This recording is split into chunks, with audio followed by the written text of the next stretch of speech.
Shalom, selamat sore Bapak Ibu dan Saudara yang kasih Tuhan. Kita bersyukur kita ada di hari pencurahan Roh Kudus pada hari ini. Selama 10 hari kita sudah bersama-sama terus berdoa menantikan kuasa Roh Kudus, pekerjaan Roh Kudus yang terus dinyatakan dalam kehidupan kita. Mari kita akan bersama-sama belajar dari kebenaran firman Tuhan. Kita akan buka di dalam Kitab Kisah Para Rasul pasal yang keempat, ayat yang ke-8 sampai ayat yang ke-13 dan ayat 31.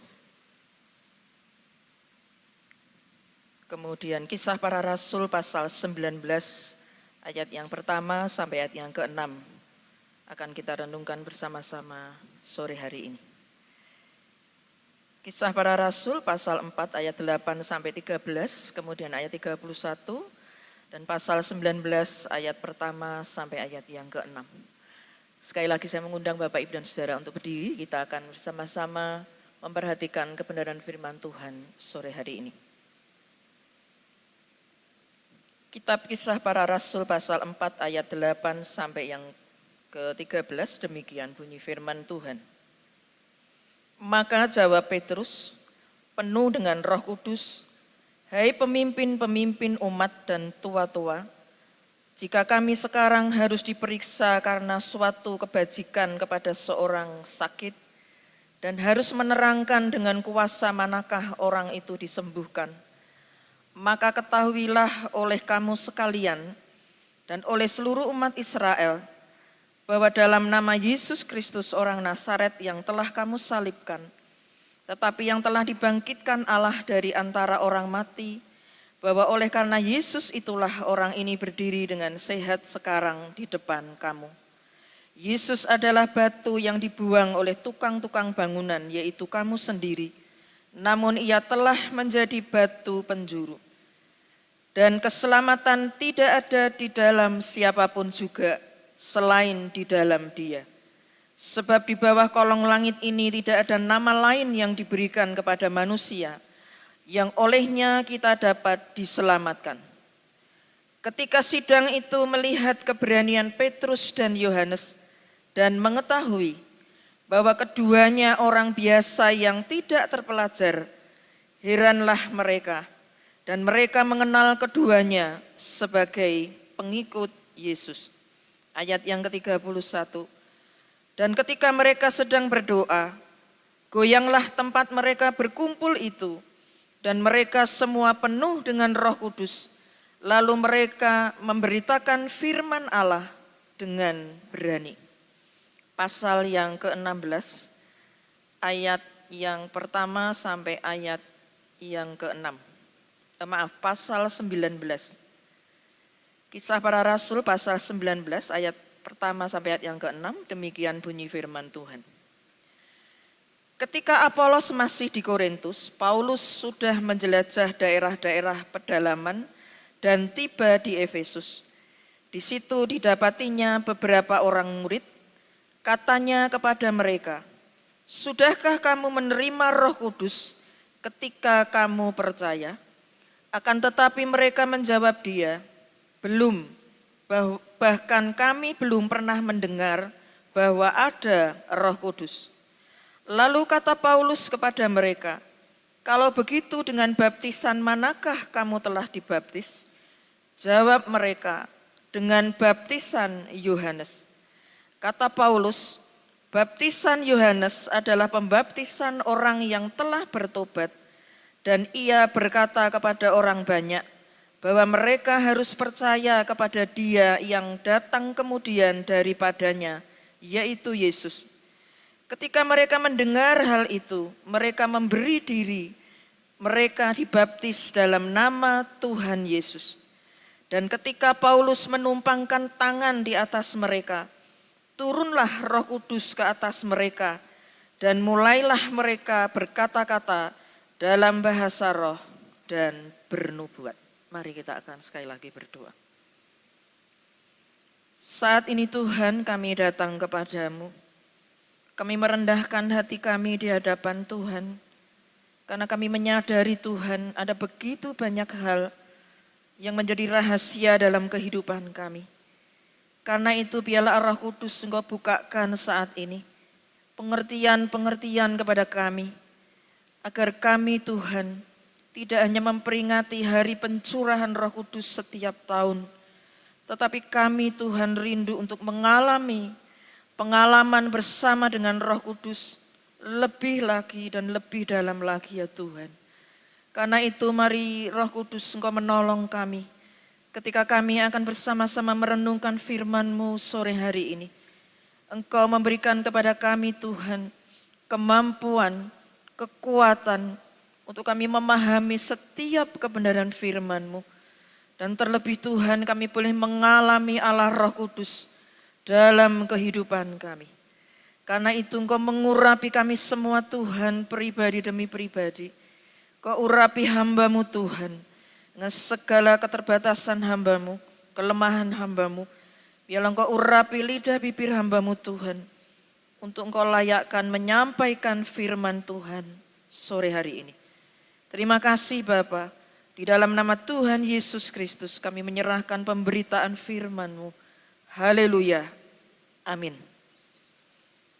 Silakan duduk Bapak, Ibu, dan Saudara.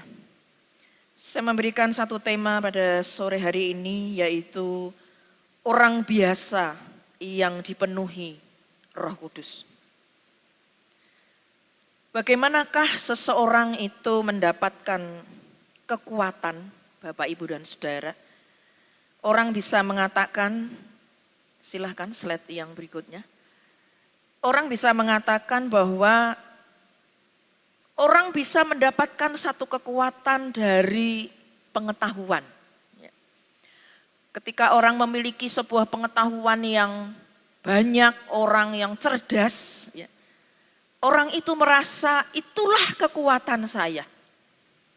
Dengan kecerdasan saya, dengan pengetahuan saya bisa mendapatkan keuntungan, saya bisa mendapatkan sebuah kekuasaan, kehormatan, dan itu menjadi kekuatannya.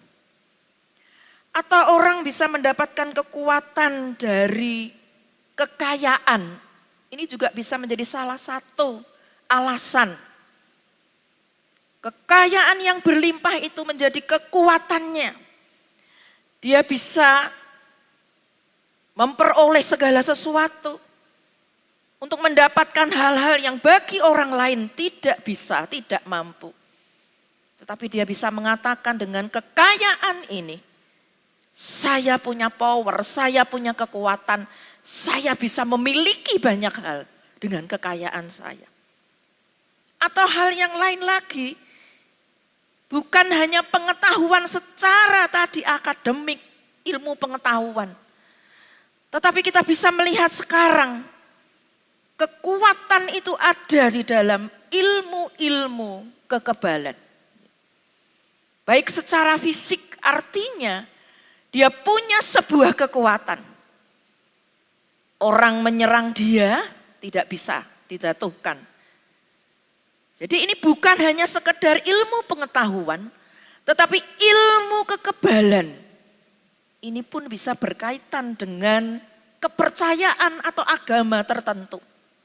Bukan murni ilmu, tetapi orang mengatakan ini bisa jadi ilmu karena dia ngilmu pada seseorang yang punya kekuatan lebih juga. Atau kalau dalam bahasa Jawa dikatakan kanuragan gitu ya.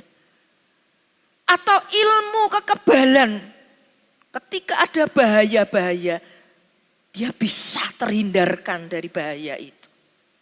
Nah, Bapak, Ibu, dan Saudara yang dikasihi Tuhan. Atau hal yang lain, ada olahraga-olahraga tertentu yang bisa mendapatkan atau menghasilkan kekuatan dalam diri seseorang. Inilah yang kita bisa lihat dalam kehidupan kita di dunia ini, di kehidupan di lingkungan kita. Bagaimana orang bisa mendapatkan sebuah kekuatan. Tetapi apakah itu menjamin keselamatan Bapak, Ibu, dan Saudara? Tidak. Tidak semua kekuatan itu mendapatkan keselamatan. kalau kita sebagai orang yang percaya kepada Tuhan Yesus Kristus, maka ada sebuah pertanyaan. Lalu bagaimanakah kekuatan spiritualitas yang sebenarnya? Kalau tadi ilmu kekebalan saya katakan bisa berkaitan dengan agama tertentu, kepercayaan tertentu, atau mungkin ilmu gaib tertentu, ya Bapak Ibu dan Saudara.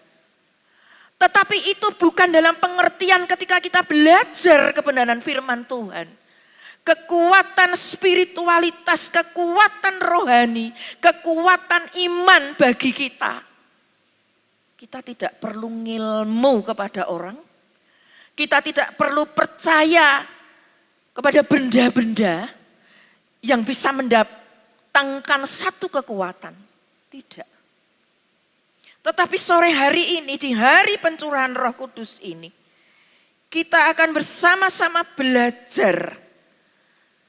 Tuhan memberikan kepada kita satu kuasa, satu kekuatan. Kita tidak perlu ngilmu kepada orang.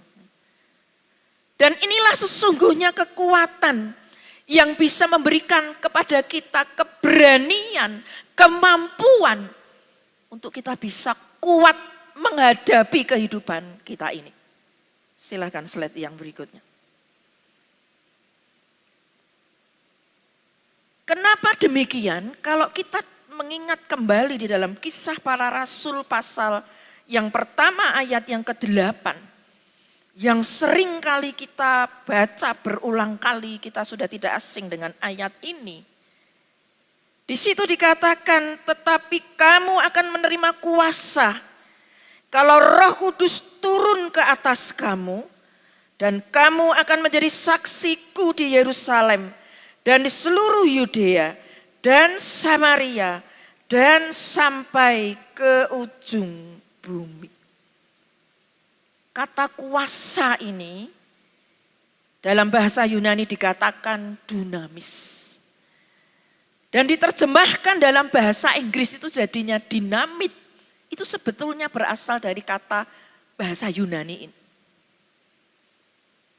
Jadi kata kuasa di sini, kata dunamus, dinamit. Kata dunamus ini muncul berkali-kali di dalam perjanjian baru. Dan ketika saya baca ternyata ini diterjemahkan dalam banyak kata. Dan kata dunamus ini keluar dalam perjanjian baru itu sampai 100 kali. Ya. Yang paling banyak itu kata kuasa, ya, sampai 80 kalian itu. Kata kuasa itu banyak sekali. Tetapi bukan hanya artinya adalah kuasa. Tetapi kata kuasa di dalam Kisah Rasul pasal 1 ayat ke-8 ini, turunan dari kata asalnya dunamis ini kemudian diterjemahkan menjadi beberapa kata. Kekuatan, kemudian bisa diterjemahkan juga kemampuan, kekuasaan, kuasa ajaib, mujizat, karunia-karunia, kekayaan, kelimpahan. Nanti kita akan belajar dari kehidupan Petrus. Tadi di ayat yang sudah kita baca, Petrus penuh dengan Roh Kudus dan dia dengan keberanian. Ya. Sekalipun tidak dituliskan di sini di arti dunamis. Ya. Tetapi keberanian itu, wong artinya saja ya, kuasa apalagi keberanian ya. Sangat mampu bagi Roh Kudus itu memberikan keberanian untuk kita. Jadi di sini kita melihat bersama kata kuasa itu. Artinya luar biasa sekali. Sekali lagi kita tidak perlu mencari kekuatan-kekuatan dari orang. Kita tidak perlu ngilmu kepada orang. Tetapi kita bisa berani menghadapi kehidupan ini. Kita mampu untuk menghadapi tantangan, kesulitan. Baik dalam kehidupan kita, baik kita yang melayani Tuhan. Melayani Tuhan itu juga dibutuhkan kuasa Bapak Ibu dan Saudara. Kalau kita datang di ibadah doa pencurahan Roh Kudus, sekalipun jemaat belum menyaksikan pribadi demi pribadi,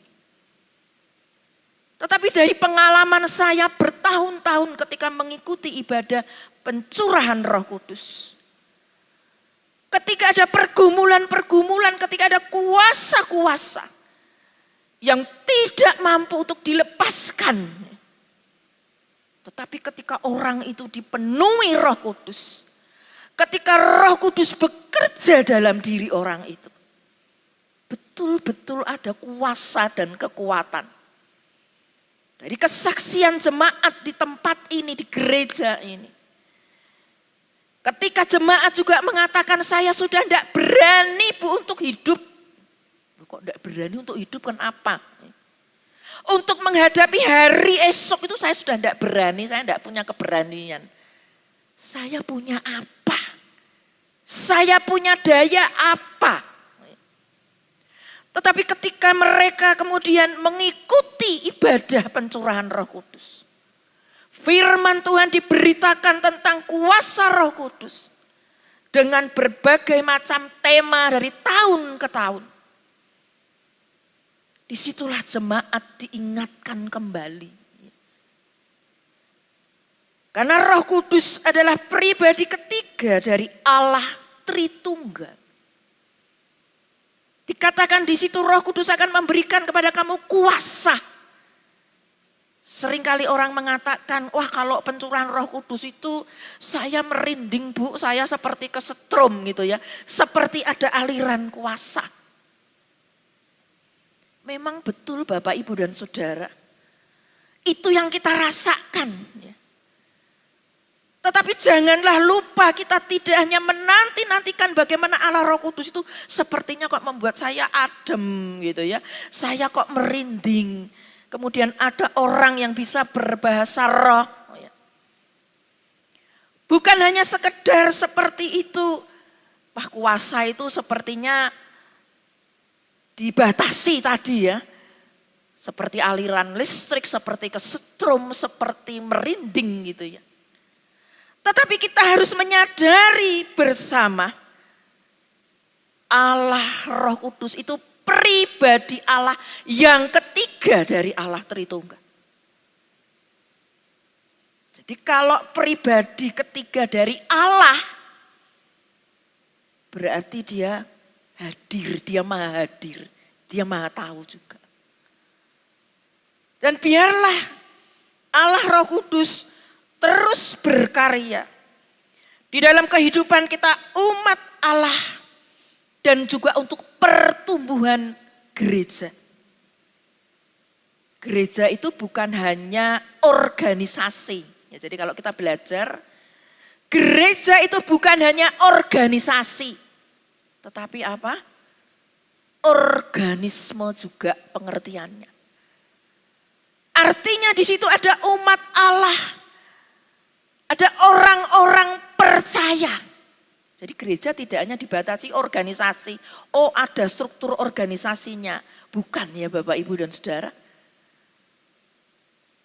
Tetapi gereja juga dalam pengertian organisme. Nah, organisme itu bisa hidup, bisa mati. Tapi kerinduan kita, gereja kita menjadi organisme yang hidup. Sebab di dalamnya itu bukan benda mati, ya toh. Tapi orang-orang percaya. Kita bisa diikat di dalam kesatuan roh. Ngikatnya oleh damai sejahtera. Kita tidak diikat tali ya Bapak, Ibu, dan Saudara. Tidak diikat dengan tali yang besar gitu, bukan begitu. Karena kita, gereja ini adalah organisme, adalah orang-orang percaya yang beriman, yang hidup. Maka kita diikat oleh Roh Kudus. Roh Kudus yang mampu mengikat kita. Damai sejahtera yang menjadi pengikat bagi kita semua. Sekalipun kita beda usia, beda latar belakang ekonomi, sosial, latar belakang suku yang berbeda. Tetapi kita bisa bersatu sebagai orang-orang percaya oleh karena Roh Kudus yang menyatukan kita. Karena itu Roh Kudus senantiasa bekerja di dalam kehidupan orang-orang yang percaya. Bagaimana pekerjaan Roh Kudus itu bisa secara luar biasa? Tadi saya berikan tema orang biasa yang dipenuhi Roh Kudus. Ini bagian yang penting ya. Kita merasa bahwa aku biasa-biasa aja, Bu. Orang bisa dipenuhi Roh Kudus itu kalau mungkin itu pengurus ya, atau itu mahasiswa STT Fata. Kita diingatkan kembali sore hari ini. Sekali lagi Roh Kudus adalah pribadi ketiga dari Allah Tritunggal. Dan Roh Kudus itu bisa bekerja secara luar biasa pada orang-orang yang dipenuhinya. Silakan slide berikutnya. Kita akan melihat di dalam Kisah Para Rasul pasal yang keempat yang sudah kita baca tadi. Di dalam ayat yang ke-8 dikatakan, maka jawab Petrus penuh dengan Roh Kudus. Hai pemimpin-pemimpin umat dan tua-tua, jika kami sekarang harus diperiksa karena suatu kebajikan kepada seorang sakit dan harus menerangkan dengan kuasa manakah orang itu disembuhkan, maka ketahuilah oleh kamu sekalian dan oleh seluruh umat Israel bahwa dalam nama Yesus Kristus orang Nazaret yang telah kamu salibkan tetapi yang telah dibangkitkan Allah dari antara orang mati, bahwa oleh karena Yesus itulah orang ini berdiri dengan sehat sekarang di depan kamu. Bapak, Ibu dan Saudara, kita akan melihat ya, sampai di pasal yang keempat ini, Petrus dan Yohanes di hadapan mahkamah agama. Lalu ayat yang ke-8 tadi, maka jawab Petrus penuh dengan Roh Kudus. Ini dikisahkan ketika Petrus dan Yohanes itu ada di hadapan mahkamah agama. Di hadapan pemimpin-pemimpin agama ketika itu. Di pasal yang pertama, pasal yang kedua, kita melihat ketika Roh Kudus dicurahkan. Setelah Pentakosta, Petrus kemudian berkhotbah dan yang bertobat berapa orang? 3.000 orang. 3.000 jiwa bertobat. Jadi pemimpin-pemimpin agama itu, orang-orang yang belum percaya kepada Tuhan itu juga melihat gitu ya. Berarti sudah ada buktinya. Kemudian di pasal yang ketiga, Petrus menyembuhkan seorang yang lumpuh. Pemimpin agama ini melihat lagi. Kok bisa? Ada 3.000 jiwa bertobat. Kuasa Roh Kudus itu seperti apa? Kok sampai sebegitunya gitu ya, luar biasanya. Masih melihat lagi seorang lumpuh disembuhkan. Nah, kemudian di pasal yang keempat inilah Bapak, Ibu dan Saudara, ketika di hadapan mahkamah agama, mereka itu masih tidak bisa percaya, ya. Meskipun telah melihat banyak bukti, mereka tetap tidak mau percaya kepada Tuhan. Dan berusaha untuk menekan kebenaran tentang kuasa Yesus. Menekan kebenaran juga tentang karya Roh Kudus. Jadi melalui perdebatan mereka seperti di sidang gitu ya. Kuasa apa toh yang kamu pakai? Kenapa kamu bisa menyembuhkan orang sampai sembuh? Gitu ya. Nah, kemudian di ayat yang ke-8 inilah jawab Petrus penuh dengan Roh Kudus. Dan kemudian Petrus menjawab di ayat-ayat selanjutnya, bahkan di ayat 11, ayat ke-12. Petrus menyaksikan tentang Yesus Kristus. Tidak ada keselamatan selain di dalam Yesus Kristus. Jadi dalam keadaan situasi seperti itu, Bapak, Ibu, dan Saudara, Petrus yang seorang biasa tidak terpelajar, dia berani menyampaikan tentang kebenaran, yaitu Yesus Kristus, Juru Selamat. Tidak ada nama lain yang bisa memberikan keselamatan. Tidak ada keselamatan selain di dalam nama Yesus. Di sini kita belajar bersama dan diingatkan ketika Petrus itu menjawab, dan di ayat yang ke-13 dikatakan, ketika sidang itu melihat keberanian Petrus dan Yohanes dan mengetahui bahwa keduanya orang biasa yang tidak terpelajar, heranlah mereka dan mereka mengenal keduanya sebagai pengikut Yesus. Ini ditulis 2 kali ya. Kita juga nanti melihat di ayat 31 bagaimana murid-murid itu ketika berdoa kemudian goyanglah tempat mereka berkumpul dan mereka semua penuh dengan Roh Kudus. Kita harus garis bawahi ayat ini, Bapak, Ibu, dan Saudara. Petrus penuh dengan Roh Kudus. Ayat 31, murid-murid itu semua penuh dengan Roh Kudus. Lalu mereka memberitakan firman Allah dengan berani. Di ayat yang ke-13 dikatakan mereka heran. Ya. Mereka heran dan kemudian dikatakan mereka mengenal keduanya sebagai pengikut Yesus. Bapak, Ibu, dan Saudara, kalau kita melihat tentang latar belakang murid-murid Yesus ketika itu. Setelah Yesus naik ke surga, Yesus berjanji akan memberikan Roh Kudus. Kamu menanti-nantikan Roh Kudus itu. Murid-murid mengalami krisis keberanian. Karena biasanya dengan Tuhan Yesus, sekarang Yesus naik ke surga.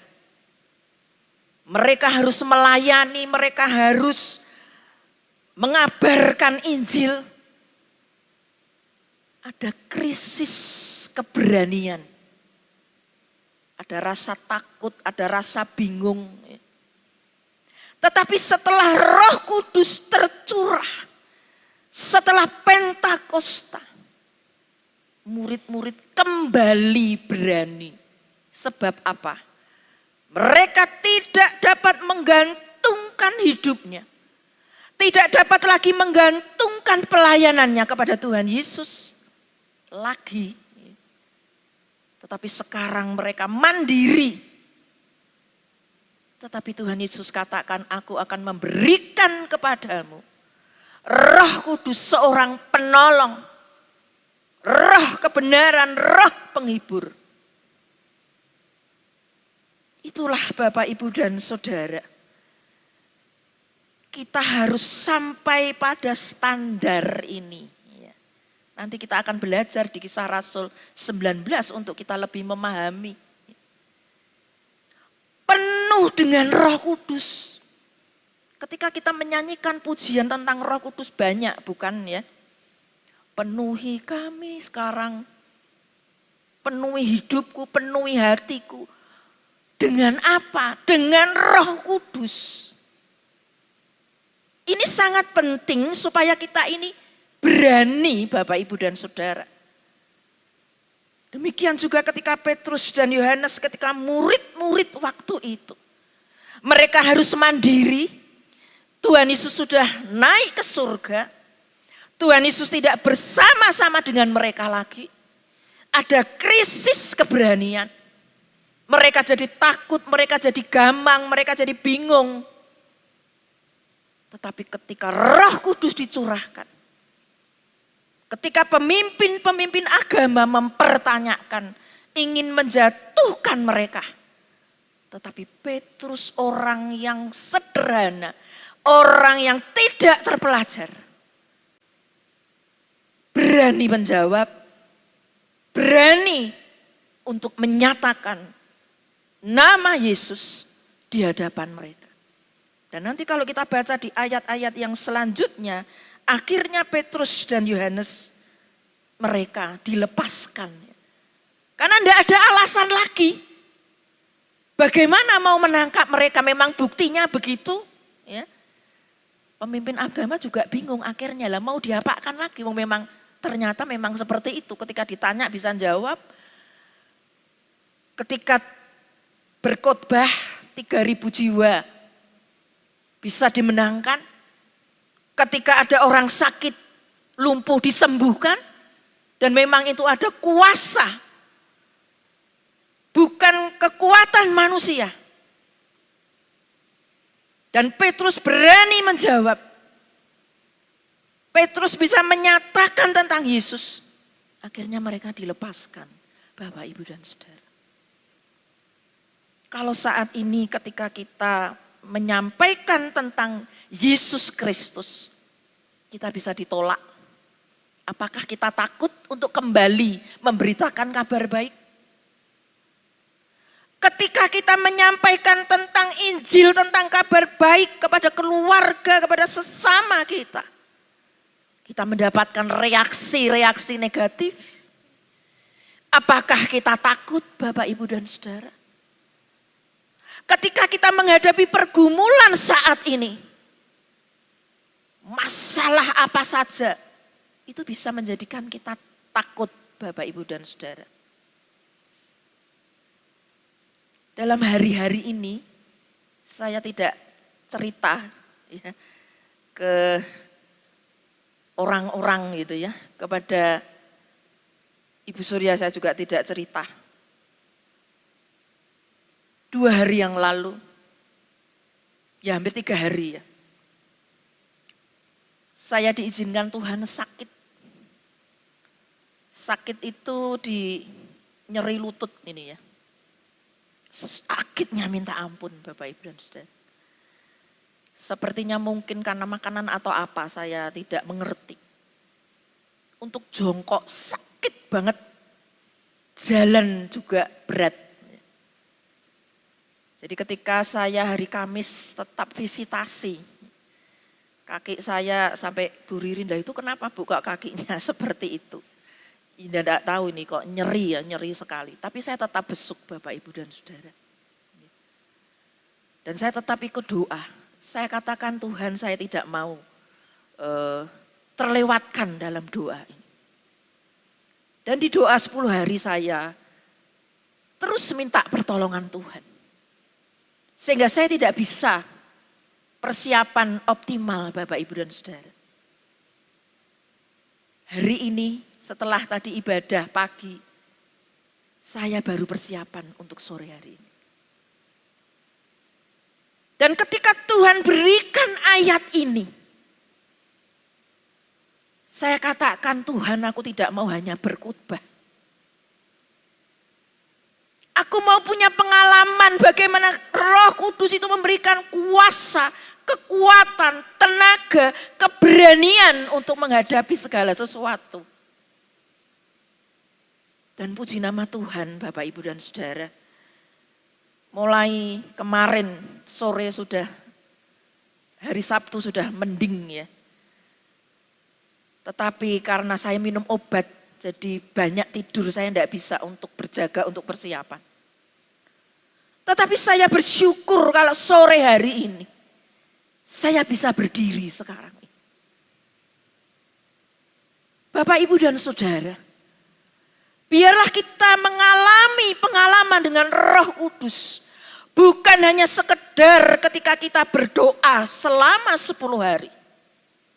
Tetapi biarlah pengalaman dengan Roh Kudus itu akan kita alami sepanjang kehidupan kita. Sebab ada banyak hal yang membuat kita jadi takut, tidak berani. Seperti tadi saya katakan ketika orang menyampaikan kabar baik. Orang-orang mengatakan, jemaat mengatakan, lah bagaimana Bu? Ketika saya menyampaikan reaksinya sudah negatif. Saya sudah ditolak. Kita butuh Roh Kudus untuk berani mengabarkan Injil. Kalau saya mendengar kesaksian Pak Charles yang baru saja pulang dari Kalimantan. Waduh Bu, pelayanan di sana berkembang, bertumbuh. Dan sebetulnya ada satu daerah baru lagi. Saya punya kerinduan, tetapi saya tidak bisa. Dan masih dipikirkan siapa orangnya yang akan melayani di tempat yang baru. Saya yakin dan percaya bahwa kuasa Allah Roh Kudus bekerja dalam kehidupan orang-orang yang mau dipenuhinya. Slide selanjutnya. Karena itu Bapak, Ibu, dan Saudara, ketika kita belajar tentang kebenaran firman Tuhan, sore hari ini, dipenuhi Roh Kudus itu, di dalam kebenaran firman Tuhan di ayat-ayat di Alkitab kita ini. Kata yang dipakai adalah dibaptiskan Roh Kudus. Sama sebetulnya artinya. Jadi ada yang dipenuhi Roh Kudus. Kadang-kadang kita baca ayat seperti itu ya Bapak, Ibu, dan Saudara. Dibaptiskan oleh Roh Kudus. Dipenuhi Roh Kudus, sama. Dipenuhi Roh Kudus, kenapa kita harus sampai di sini, Bapak, Ibu, dan Saudara? Supaya kita ini mendapatkan kuasa. Supaya kita ini dipimpin pada kehidupan yang berkenan kepada Tuhan. Karena itu Tuhan Yesus kan katakan, aku memberikan kepadamu seorang penolong. Yesus naik ke surga. Dan Yesus tahu, Allah tahu bahwa kalau kita ini hidup di dalam dunia ini, tidak ada Roh Kudus, tidak ada yang mendampingi kita, menolong kita, kita menjadi orang-orang yang kalah, orang-orang yang pecundang ya Bapak, Ibu, dan Saudara. Jadi Tuhan Yesus memberikan kepada kita Roh Kudus selama kita hidup di dalam dunia ini. Seperti murid-murid tadi yang mengalami krisis keberanian.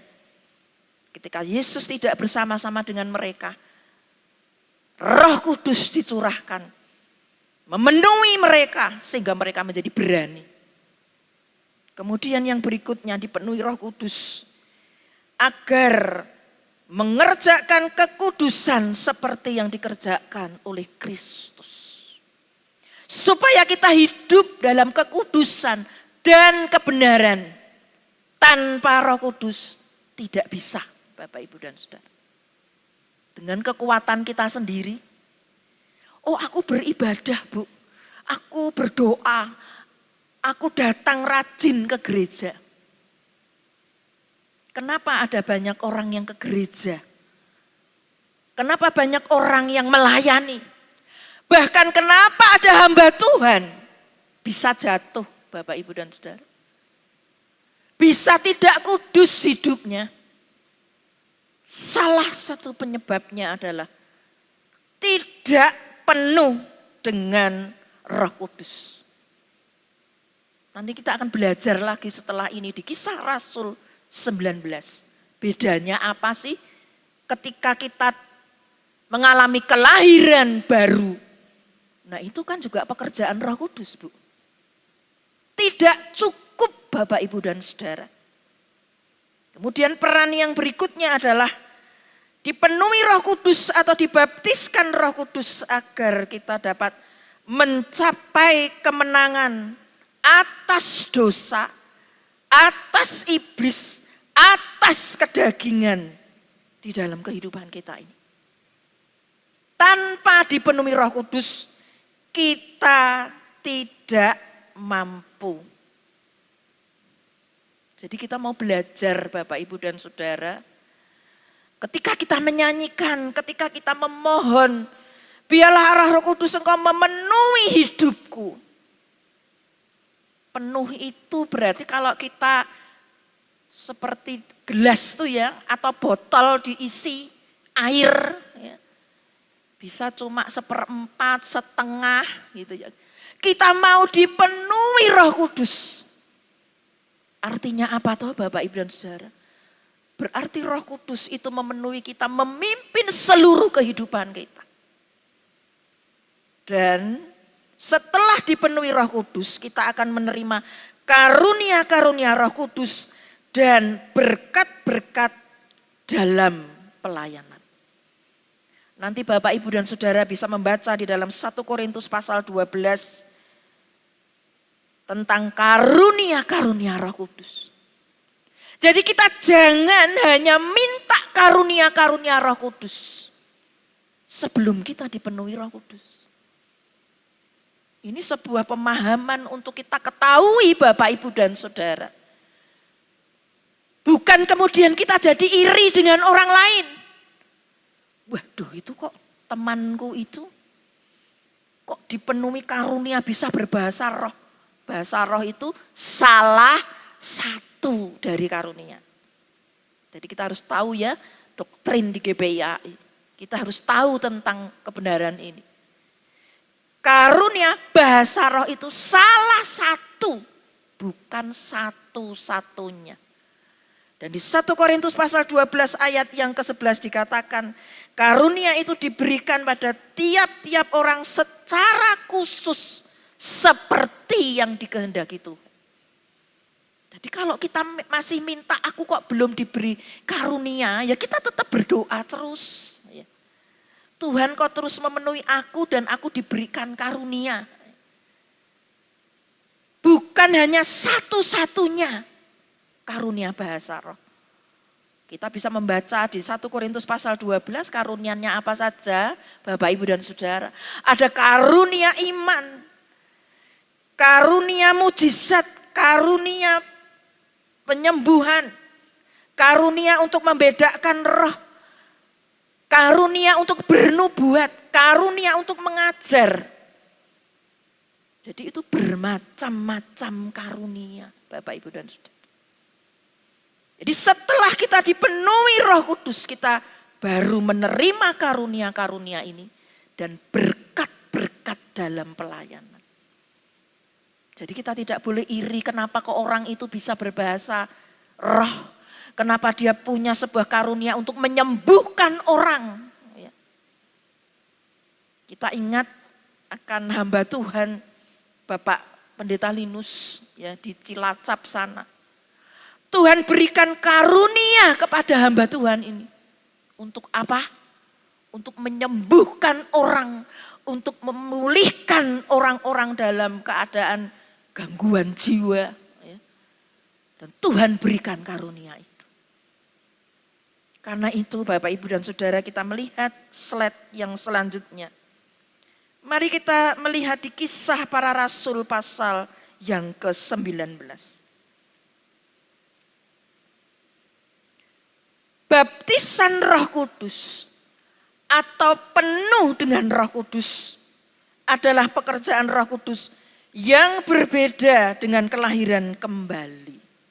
Sudah saya katakan tadi ya. Kenapa ada orang yang beribadah? Kenapa ada orang yang aktif? Kok bisa kemudian hidupnya tidak kudus? Bapak, Ibu, dan Saudara ingat tadi ya perannya apa saja? Dipenuhi Roh Kudus itu, kalau orang penuh Roh Kudus itu untuk apa? Kenapa aku harus mengejar ini? Karena memberikan kuasa, memberikan kita kemenangan untuk bisa mencapai kemenangan atas kedagingan kita, atas dosa kita, kebiasaan buruk kita. Dari mana kita bisa menang atas itu semua? Aku kok jatuh lagi, kok. Semakin lama kok aku jadi semakin jauh dari Tuhan. Kita sudah berusaha untuk hidup kudus. Sekarang bisa, besok kok enggak bisa. Sekarang bisa, kok besok enggak bisa. Apakah kita ikut Tuhan? Pekerjaan Roh Kudus itu naik turun, naik turun, naik turun. Tidak, Bapak, Ibu, dan Saudara. Dipenuhi Roh Kudus, tujuannya adalah mencapai kemenangan atas dosa, kebiasaan buruk kita, kedagingan kita. Sehingga kita diberikan kuasa untuk hidup semakin berkenan kepada Tuhan. Karena itu di sini saya tuliskan, baptisan Roh Kudus adalah pekerjaan Roh Kudus yang berbeda dengan kelahiran kembali. Berarti lanjutan. Pertama kali ketika orang itu lahir baru. Yohanes pasal 3, nanti Bapak Ibu bisa belajar ketika Nikodemus bertanya kepada Tuhan Yesus. Gimana toh kok ada kelahiran kembali? Apa saya masuk lagi atau orang masuk ke perut ibu gitu ya. Seperti dikandung terus dilahirkan kembali. Tuhan Yesus katakan kalau orang itu lahir kembali, lahir baru. Itu hanya bisa dilakukan oleh pekerjaan Roh Kudus. Diingatkan tentang dosa, kemudian dia diterangi dan pertama kalinya Roh Kudus bekerja. Apa Bapak, Ibu, dan Saudara? Orang itu mengalami kelahiran kembali untuk dia bertobat, meninggalkan hidup yang lama untuk hidup yang baru di dalam Kristus.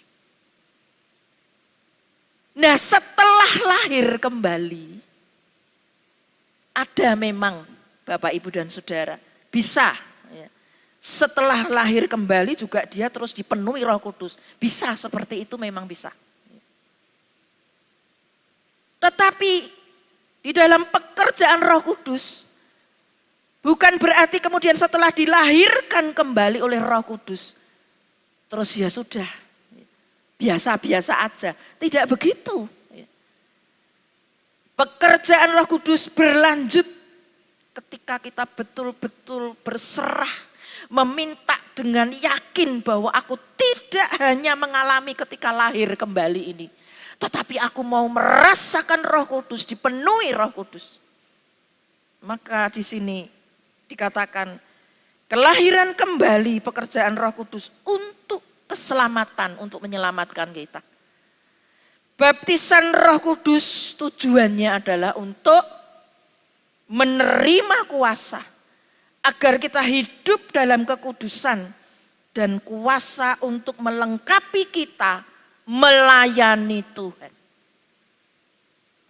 Jadi Bapak, Ibu, dan Saudara, melayani Tuhan, apapun yang kita lakukan, itu tidak bisa main-main. Kenapa ada orang yang melayani Tuhan, tetapi dia tidak hidup benar, hidup kudus, itu tidak menjadi berkat.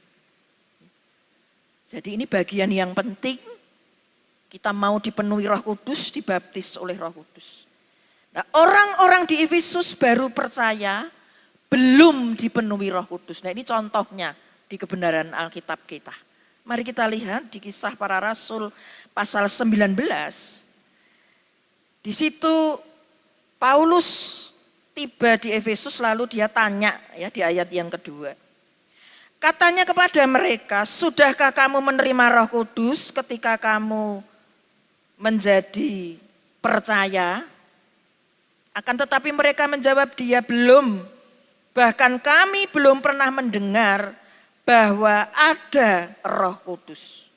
Lalu kata Paulus kepada mereka, kalau begitu dengan baptisan manakah kamu telah dibaptis? Jawab mereka, dengan baptisan Yohanes. Kata Paulus, baptisan Yohanes adalah pembaptisan orang yang telah bertobat. Dan ia berkata kepada orang banyak bahwa mereka harus percaya kepada Dia yang datang kemudian daripadanya, yaitu Yesus. Ketika mereka mendengar hal itu, mereka memberi diri mereka dibaptis dalam nama Tuhan Yesus. Dan ketika Paulus menumpangkan tangan di atas mereka, turunlah Roh Kudus ke atas mereka dan mulailah mereka berkata-kata dalam bahasa roh dan bernubuat. Di sini kita melihat bersama Bapak, Ibu, dan Saudara, orang-orang di Efesus itu mereka baru percaya tapi belum dipenuhi Roh Kudus. Dan bahkan percaya mereka itu ketika ditanya, mereka dibaptis baptisan Yohanes. Ya. Baptisan Yohanes.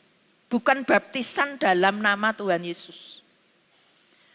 Nah, ketika kemudian Paulus, mereka harus percaya kepada Yesus. Nah, setelah mereka itu percaya kepada Yesus, dibaptis dalam nama Tuhan Yesus, maka mereka kemudian dipenuhi Roh Kudus. Nah, ini salah satu contoh. Salah satu contoh. Mereka sudah bertobat, dibaptis, tapi baptisannya Yohanes. Kamu sudah dikatakan di situ, kamu pernah mendengar bahwa ada Roh Kudus? Belum pernah mendengar. Ini menjadi pelajaran bagi kita, Bapak, Ibu, dan Saudara. Orang hanya percaya ketika pertama kali dilahirkan kembali, lahir baru oleh karena pekerjaan Roh Kudus. Bukan berarti kemudian Roh Kudus tidak bekerja lagi dalam hidup kita dengan lebih leluasa. Tetapi melalui firman Tuhan malam hari ini, di hari pencurahan Roh Kudus ini, Tuhan menginginkan kita tidak hanya mengalami Roh Kudus, dilahirkan kembali. Atau mengalami Roh Kudus ketika kita berdoa dalam doa pencurahan Roh Kudus. Tetapi mari kita terus berkomunikasi dengan Roh Kudus yang adalah pribadi Allah juga. Dan kita mau sore hari ini berdoa, biarlah Allah Roh Kudus Engkau memenuhi hidupku, supaya kita terus berkemenangan setiap hari. Mampu mengatasi kelemahan kita, menang atas kedagingan kita. Dan kita juga bisa menjadi berkat ketika kita melayani Tuhan. Karena bukan dengan kekuatan kita, tapi Roh Kudus yang memampukan kita untuk melayani, untuk memberitakan kabar baik, untuk memberitakan Injil, Bapak, Ibu, dan Saudara. Karena sekarang ini tantangannya semakin berat. Dan terlebih dari itu, biarlah kehidupan kita semakin menyenangkan hati Tuhan. Dan mari kita punya pengalaman dengan Roh Kudus lebih lagi. Dan orang-orang akan melihat kehidupan kita sebagai pengikut Yesus. Seperti yang dikatakan pemimpin-pemimpin agama ketika tidak bisa mendapatkan alasan lagi untuk menjatuhkan Petrus dan Yohanes. Pada akhirnya mereka katakan, orang ini memang betul-betul pengikut Yesus yang penuh dengan keberanian. Yang terakhir sebagai kesimpulan, Roh Kudus akan memenuhi hidup kita bila kita menyambutnya dengan iman. Mari malam hari ini kita sambut Roh Kudus agar memenuhi hidup kita. Dan yang kedua, baptisan Roh Kudus diberikan kepada kita agar kita diperlengkapi untuk hidup kudus, untuk melayani Tuhan, dan untuk memberitakan kabar baik. Amin.